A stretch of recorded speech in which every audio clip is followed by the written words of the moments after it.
이제 기본적으로 드론을 활용한 저희는 다양한 서비스들을 제공하면서 핵심은 지금 본 기술인 이 수질관리 플랫폼을 개발하였는데요.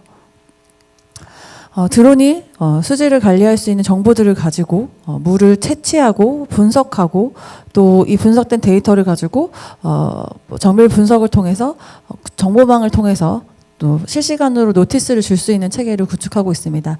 저희는 이뿐만이 아니라 이제 다양한 공공 실증을 통해서 드론 배송이라든지 뭐 이런 다양한 사업들에서 본격적인 저희 이제 어떤 실증 경험을 가지고 기술력을 입증하며 나아가고 있습니다. 보시면 그 수질 관리의 정책 전환이 지금 필요한 시점에서 저희가 발목이 잡혀 있다라고 좀 생각을 하고 오게 되는 순간이었습니다. 기후의 변화가 가속화되고 수질 오염에 대한 문제가 이슈화되고 있습니다. 그래서 저희 기술들이 각광을 받고 있고요. 그래서 전 세계적으로 많은 인들의 공감을 얻었기 때문에 최고 혁신상을 수상했다고 저는 생각을 하는데 그럼에도 불구하고 이 관리 방식, 그러니까 뭔가 이제 기존의 관리 방식들이 잘못되어 있는 이 시점에서 제도적으로 등록 절차에 저희가 얽매여 있는 겁니다. 그러면 이제 드론으로 수질 관리를 할 수 있네. 그러면 둠둠에 우리가 일정 구간에 대해서 수질 관리를 한번 맡겨볼까라고 하면 일단 기본적으로 수질 측정 대행업이라는 게 등록이 되어 있어야 합니다. 그럼 수질 측정 대행업 그럼 우리 둠둠이 등록을 해보자.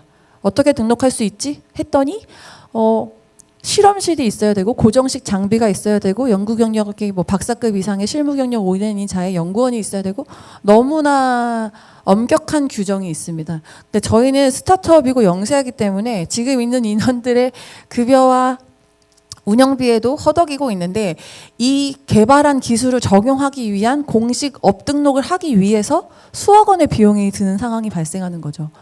그러면은 뭐 반대로 그러면 그러면 어쨌든 적용을 시켜보는 게 중요하지 않을까라고 하면 결과적으로 수질 측정 대행업을 갖고 있는 업체의 외주나 하도를 받는 수밖에 없는 구조가 되는 거죠.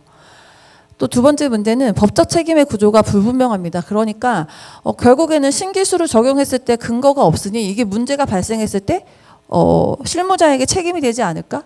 전가되지 않을까 하는 문제로 결과적으로는 도입을 하는 데 있어서 굉장히 주저하게 되고 소극적인 행정으로 인해서 신기술이 구현은 됐지만 적용되지 못하는 그런 현재 지금 단계에 머물러 있다고 보고 있습니다.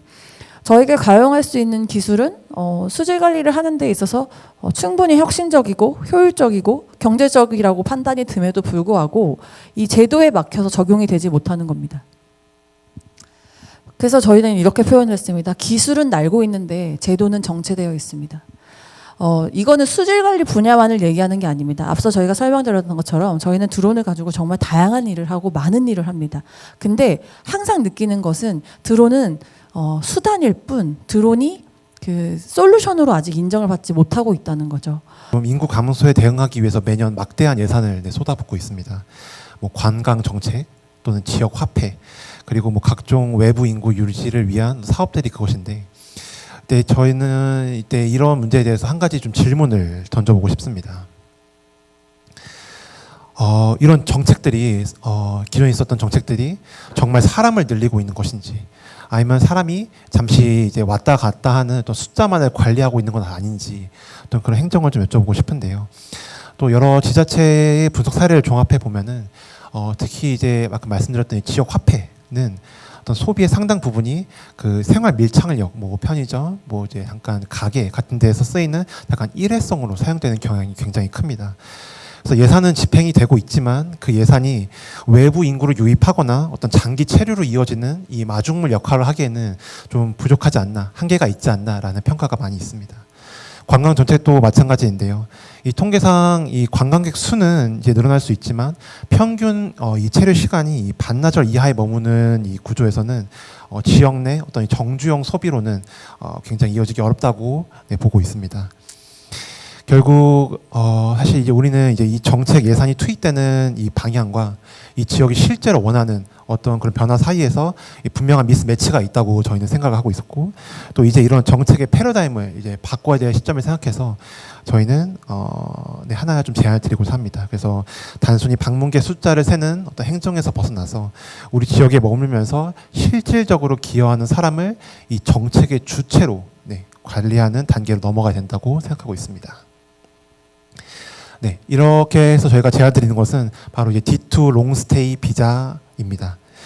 그동안 이제 외국인 비자 정책은 사실 이 지자체가 사실 개입하기 좀 어려웠죠. 좀 중앙 정부가 가지고 있는 어떤 핵심 영역이었는데, 왜냐하면 이제 지자체가 아무리 이제 이 정책을 설계하고 싶어도 이제 법적 근거가 없을 뿐더러 그런 시스템이 없었기 때문인데요.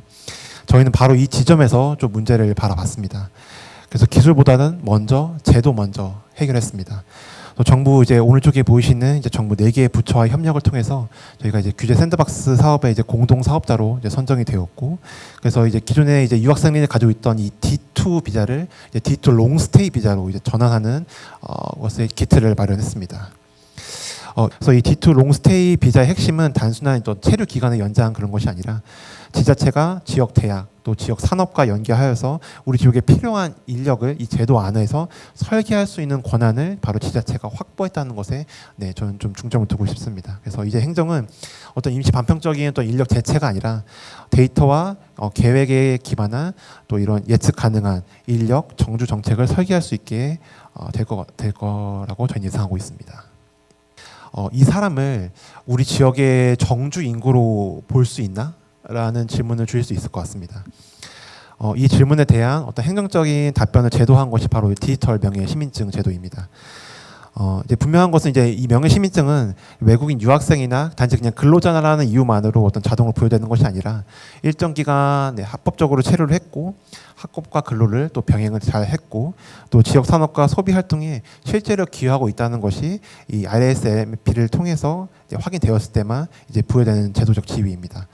즉 이것은 어떤 뭐 시민권이나 법적 지위까지는 아니더라도 그 정주를 할 수 있는 어떤 그 기여도가 어떤 검증이 되었다는 것을 하는 어떤 표식에 가깝다고 말씀드릴 수 있을 겁니다.